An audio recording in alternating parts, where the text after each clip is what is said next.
This is Reese, and like most brand new realtors, he was told to do the things that all new realtors are told. Post on social media, work your friends and family for referrals, chase buyers on the weekends, and just be patient. Your day will come. But let's be real honest. That advice is keeping realtors broke, especially new ones. I joined like a lot of others, no plan at all, just literally joined. Was told about all these leads from my brokerage. My whole first year, not one single listing appointment, not one preview, nothing. Didn't do anything, was just working buyers, working rentals. So of course, this isn't Reese's fault. He's just doing exactly what every new realtor does when they join the industry. They just listen to their broker and a bunch of other people who haven't succeeded in selling a lot of real estate, but they love to tell new realtors how to succeed in real estate. So when I met Reese, we had to rebuild everything. His plan, his confidence, his lead generation strategy. We were starting from scratch. And today, Reese is earning $15,000 a month as a listing agent. In GCI was about 175 last year, first year. It's great. So you made 175 grand your first year in this business. And you did it because you finally bought into this idea that you are a sales professional, that you do need to prospect every day. You need to work on your skills. We'll talk all about that in just a minute. He's using the exact same system that I've now taught to over 6,000 other agents who have all become six-figure and some of them multi-six-figure income earners without having to give up their nights and weekends chasing flaky buyers. So if at any time you're watching this video and you can relate to Reese's story, meaning you're putting in the work every single day like he did, but you're not earning $10,000, $20,000, $30,000 a month. Well, I love to have a conversation about being your coach the same way I did with Reese. And so if you're open to that conversation, which if you're watching this, I'm assuming you are an action taker, I'll put a link in the description. And who knows, maybe a year from now, you can be the next case study. All right, so the first problem we had to solve in Reese's business was lead generation. Like most new realtors, maybe this is even true for you, leads are the problem. It's like, well, I don't even know where to start when it comes to generating opportunities. I just kind of wait. So when we start to look at all the different opportunities to generate leads, and to be clear, there are only 6. So if we start to digest this, when we started working together, we said, okay, well, let's start off by looking at paid inbound. Is this an opportunity for you to actually bring to fruition? In other words, can you invest money to get people to reach out to you? Can you afford to invest in a geographic farm, as an example, over the next 6 to 12 months before you get your next deal? Well, for Reese and for most new realtors, he didn't have 6 months or 12 months to wait until he started earning money, let alone the investment to make in the first place. So that's out. Next, when we started to look at paid outbound, well, can you, Reese, afford to buy leads from Zillow or Realtor.com or Boomtown or Commissions Inc., et cetera, et cetera? Again, they're going to take about a year to convert. Well, the answer is no. Don't have the funds, don't have a year. I can't wait. This is like most new realtors I talk to. So then we start going down the list. What about referral partners, like working with attorneys and things of that nature that can refer you to their clients? No, it takes too long to get. You need a lot of experience. You need a lot of credibility. As a new agent, don't have that. Sphere of influence, not an option. For most new realtors in their early 20s, for Reese, it's just like, I don't have a lot of friends that are buying or selling houses, and my family simply doesn't trust me yet. Fair enough. Then we start looking at what most brokers and most people that really don't know any better, it's what they think they should be telling new realtors, which is, well, just go do social media. So this is another way of saying unpaid inbound. The idea is glamorous. All right, let's be honest. The idea of posting some content, posting some pretty pictures from Canva, and then magically somebody sees your post and they pick up the phone and they say, come list my house. Right. So when we look at that, we say, okay, well, that's fantasy land. Yes, it can happen, but it takes a lot more skill than people realize. And it takes a lot longer than people realize. People that are succeeding with content marketing are doing so as a result of consistently generating content for years. And so for Reese, this was an option. So this leaves us with unpaid outbound. So the thing I had to teach him, and we teach, agents all of these different strategies, but for Reese, because of where he was at, unpaid outbound is what we had to focus on. Now, he needed a system for this. It wasn't like, okay, here you go, wave a wand, and magically he starts making $10,000, $15,000, $20,000 a month. No, he needed an actual system. So let me show you exactly what we did. So you're generating 20 high quality seller leads every month that go into the database. And tell people when we say you're generating a lead, like you're not buying these leads, you're actually going out there and generating them yourself. But what does a lead constitute in your world? Yeah, they had to have desire, timeline, motivation, of course. They had to hit a lot of pillars in order for them to get into the database, and let alone get a follow-up call. It's one thing to add them to my email database, but to actually get a follow-up call, if they're brushing me off, not really telling me much and just being distant with me, I'll put them in, but I'm not following up with them. I really had to have a clear desire and timeline, and also asking them at the end of the conversation, okay, what would you like to do from here? When would it make sense for me to touch base with you again? I don't want to be annoying at all. You tell me. And then them telling me when it would make sense for us to have another conversation. That way, they don't see it as me bugging them. They allowed me to follow up with them. So when we start to look at the lead generation system, and we're going to focus primarily on outbound, this is what I do with a new agent who, again, is in Reese's situation, who didn't have a lot of money, didn't have a lot of time. We're going to go build a predictable business through our effort and through our skills. So the first question is, well, who? So here's what I did with Reese, and this is what I do with every new realtor. I say, okay, there are three essentially lead sources when it comes to outbound lead generation. We call it the outbound sales funnel. And that funnel is broken into three different categories. There is top of funnel, TF. There is middle of funnel, MF.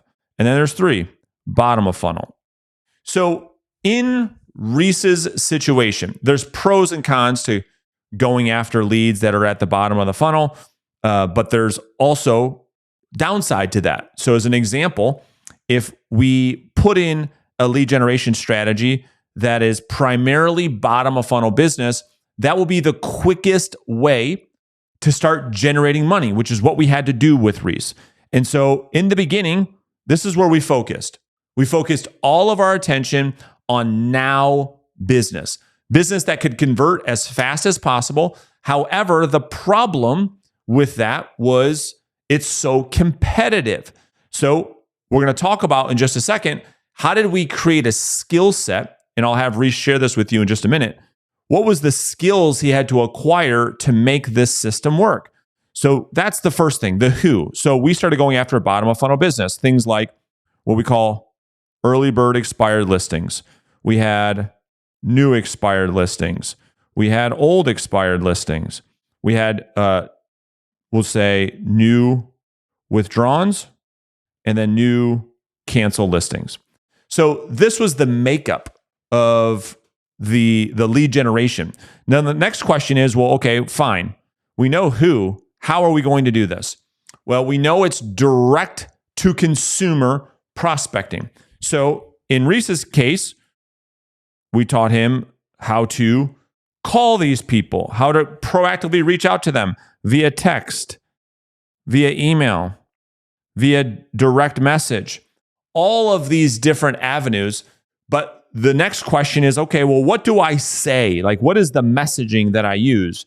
And that's I think the hang up for most agents. It's like, okay, all of this makes sense that I put in a direct outbound lead generation system into my business because it's the most profitable, it's the fastest, it's the most predictable, et cetera, et cetera, et cetera, et cetera. But what type of messaging do I need to have in order for these people to take me seriously, to actually want to have a conversation with me? These are all people that I don't know. They don't know me. There is no trust there yet. And so there's a specific way of communicating that is backed by science. It's backed by psychology, such that people are not just welcoming of your messaging, but it's encouraged from the standpoint of the feedback that Reese gets, that coaching clients always get, is, wow, You sound so different. And so a lot of you, maybe you've got my script book, but if you don't, I'll put a link in that in the description for that as well.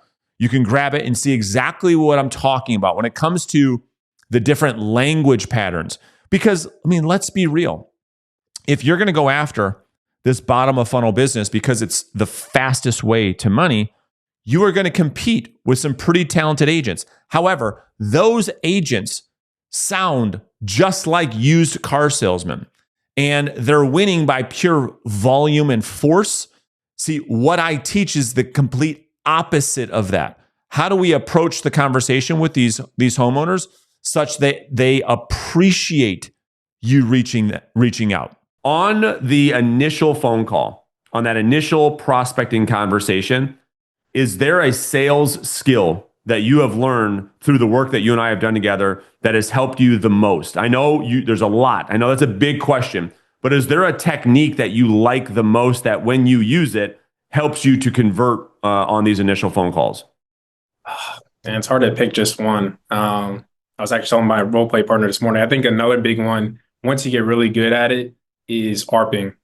Being really good at being able, whenever they hit you with an objection, hey, how much do you charge? Yeah, if I told you, Brandon, I wasn't the cheapest agent, I don't know if I'm the most expensive, but if I told you I wasn't the cheapest, would it make sense to continue the conversation? Be really honest with me. What do you do differently? Yeah, Brandon, if I told you I do X, Y, and Z, I mean, one, would you believe me? And two, would you hire me on the spot and be honest? And just being able to ask them questions back whenever they handle your objection is a big thing. But also, I think just really detaching from the outcome when you're qualifying the lead. I'm saying, hey, like, look, you can be really honest with me. It doesn't make sense for us to have another conversation from here. You're not going to hurt my feelings at all. And then have them have an open conversation about that as well. I love it. Detaching from the outcome and also being able to handle objections by working. All right. So once we solved the lead generation issue in Reese's business, and he starts generating 15, 20 high quality seller leads. These are people that he's had a voice to voice conversation with that A, don't have a realtor, B, are open to interviewing Reese, have specific motivation and timelines. So these aren't leads that he's buying. These are leads that he's going out there and earning through his skill set. Well, the next big problem, like most realtors have, is, well, I'm just not getting in front of enough ideal prospects in order to get the amount of listings that I need to hit my goals. Okay, fine. Well, that's a result for most because they don't have a lead follow-up system.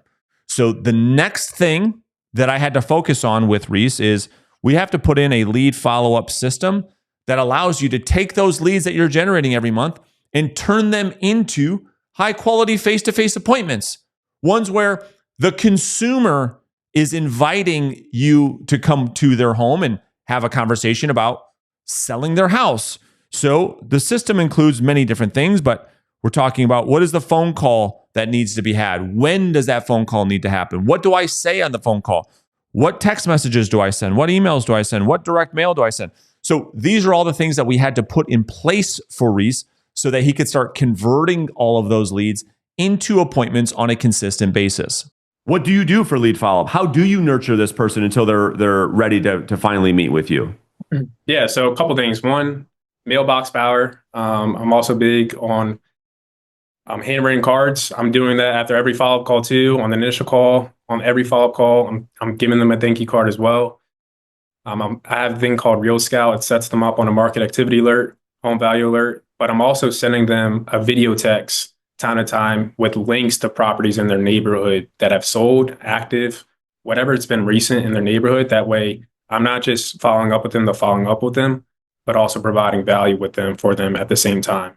And of course, the weekly emails and all of that. But that's been the main thing is also when you're providing value to leads, it's even more so a reason why you feel even more energized to call that person. So good. So in other words, I mean, I look at lead follow-up as like a science and an art in that I almost feel like the people that are in your pipeline, assuming that they are actual real leads and you haven't forced them in there, which you've done a great job of, you almost want to treat them like they are your client, like how you would update a real seller, like what information would you share? Because when you use the word value, like it's such a like this abstract word that people throw around. What you mean by that is like literally, how do I serve this person before they are my client such that when they're ready, I become the obvious choice? Is that fair? Yeah, and I think some people don't do those type of things because they question if they actually have a lead right there or not. I think that's True. the other true thing about that. And if you truly feel and know you have a lead on the other line, you're willing to do those things because you know there will be an outcome at the end of the day. So once Reese starts generating 20, 25 leads every single month, he's now going on appointments every single month. The next big problem, like for most realtors, is like, okay, well, fine. How do I actually win the listing now? What do I say when I go there? I have no experience. I have no track record. What do I do in order to win these listings if I'm going up against agents that have a lot more experience than me? So I had to spend a few months, to be fair, teaching him what I believe to be the most powerful listing presentation in the industry. Why do I say that? Well, the fact is this. All of the work that I do with coaching clients and people here on YouTube is all backed by psychology. You see, as long as we continue to serve human beings, then we need to understand psychology, which is the study of what? Human behavior. So this presentation that Reese learns is all coming from powerful psychological strategies that speak directly to the part of the brain responsible for decision making. And so here's the framework that I teach. And I taught it to Reese and I teach it to every single coaching client. It's a 6-part framework. And this is the part that most agents, when they come and work with me, say, wow, this is the thing that actually moves the needle the most. So the first part of it is closing for the listing, not at the end, but at the beginning. Yes, you heard me right. That is not a typo. I teach coaching clients how to close for the listing at the beginning of the appointment. Because once we do this, then all of the anxiety and the weirdness, it all goes away. Because the way in which I teach people to do this is under a set of circumstances that if the circumstances are met by both parties, because we're not going to show up and be subservient to the seller. We are going there to interview the seller as much as the seller is interviewing us. And so under the circumstances that are met, we outline at the beginning of the conversation what next steps look like at the beginning versus waiting to the end, which is what most agents are trained to do. Then I teach them how to deliver a positioning strategy like the sellers have never seen before. See, what most agents do, and maybe you're even doing this too, again, it's not your fault. It's probably what you were just taught, is to do a CMA, go there and walk the seller through the active, pendings, and sold and say, I think it should be priced at this number because of these comps. To which what happens? Be honest. The sellers respond and say, yeah, but this, yeah, but that, but my house is nicer and that one didn't have this and blah, blah, blah. And then it just becomes this back and forth. Well, I taught Reese a positioning strategy that once sellers see it, it's like their jaws on the ground. It's like, I cannot believe that no one has ever shown this to me before. It makes so much sense that we literally get sellers to price their homes correctly from day one, and we get them to do it themselves at the presentation based on this pricing positioning technique. It's an exercise that we put the seller through, and through that exercise, the seller is able to discover for themselves, without us having to do anything, to pinpoint the exact pricing strategy that makes sense to actually get the home sold. We get to stay out of it. It's like magic. Okay. Once that happens, then part 3 is presenting the seller profit and loss. So again, a very weird thing to me when I ask listing agents in a room, it doesn't matter if it's a room of 100 people or 1,000 people, I say, okay, how many of you are actually breaking down the cost of selling so that the seller can wrap their head around financially what this whole thing looks like? And most agents don't do this. For some reason, I just don't understand. So when we present a seller P&L, we are showing them various different scenarios based on what could happen while their home is on the market so that they are 100% crystal clear right now at the appointment what they can anticipate walking away with, which then leads us right into number 4, which is risk reversal. So when we go and do any type of presentation, whether this is at a listing appointment with one person or you're following my webinar strategy and you're presenting one to, maybe 50, 60, 80, 100 sellers at once, the most powerful form of persuasion is by reducing somebody's risk to do business with you. And you see the top companies that do this like really, really well, like Best Buy as an example. They say, the best price guaranteed. So they'll price match. Or, my favorite one probably of all time is a company called Red Wing Boots. They say, listen, buy the boots, wear the boots for up to 30 days. And if you don't love them, you can return them for a full refund. Like, are you kidding me? Like, if that doesn't take away the risk for buying the $250 pair of work boots, then I don't know what else is. So what we have to do, and what I taught Reese, is how do I reduce the risk of this homeowner who really does take a major risk in hiring an agent because they don't know what this person's going to be like. All they're doing and all they're deciding on is what this person's telling me. I don't know how this person's going to be after I've hired them. So when we reduce risk, and what I teach agents to do is by comparing what the competitors do and what they don't do. And one of the things that we do is we create an offer that essentially reduces all of their risk from hiring us. Essentially, we make an offer that is so compelling that they think to themselves, I can't believe you do this. Why other agents don't do this? I would be probably pretty dumb if I didn't take you up on it. This is what I mean by reducing the risk, is by making an offer that is so compelling that the seller says, I can only win here. There is no downside for me in working with you. Once that's planned, then we get into our plan of action. So this is essentially a future pace. This is where we're using another very strong psychological strategy, and we future pace the entire process to which the seller can vividly picture themselves working with us. So much so that as we go through this plan of action and as we're going through different milestones of the listing process, we get the sellers to actually complete the dates. We get sellers to complete when different milestones should happen, when they would like for certain milestones to happen. And they're filling out this timeline. And by the time that is complete, it's so easy to get into point 6, which is self-admission.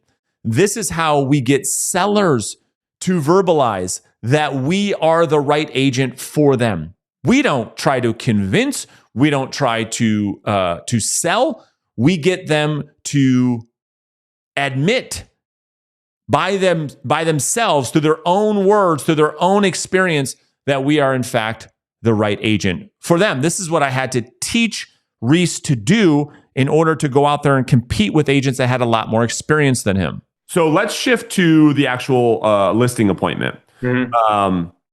I'm sure you've learned a lot. I'm sure you've made a lot of mistakes.